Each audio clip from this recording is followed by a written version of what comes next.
ছয়গাঁৱৰ বালাসিঠিত সাগৰ মন্থন। বুধবাৰে ৮ বহাগৰ আবেলি বালাসিঠি আঞ্চলিক সাগৰ মন্থন আৰু ৰঙালী বিহু উৎসৱৰ সভাপতি মাধৱ দাসৰ সভাপতিত্বত অনুষ্ঠিত সভাত সাগৰ মন্থন মঞ্চ মুকলি কৰে বিশিষ্ট সমাজসেৱক পংকজ লোচন গোস্বামীয়ে। অনুষ্ঠানত ছয়গাঁও গাঁও পঞ্চায়তৰ প্ৰাক্তন সভানেত্ৰী জয়া দাস, ছয়গাঁও প্ৰেছ ক্লাবৰ সম্পাদক সঞ্জয় কলিতা, ছয়গাঁও ছাত্ৰ সন্থাৰ সম্পাদক হীৰক জ্যোতি শালৰ লগতে কেইবাগৰাকীও বিশিষ্ট ব্যক্তি উপস্থিত থাকে। সাগৰ মন্থন চাবলৈ কেইবা হাজাৰ ভক্তপ্ৰাণ ৰাইজ উপস্থিত থাকে।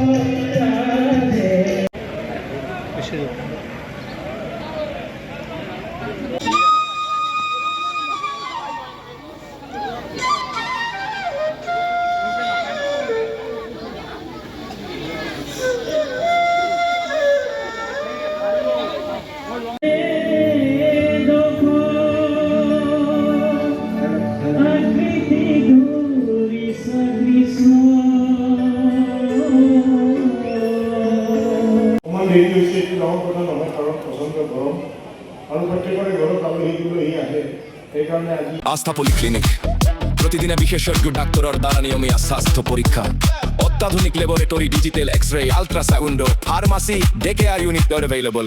আশা পলিক্লিনিক, বামুনিগাঁও, শান্তিপুর রোড।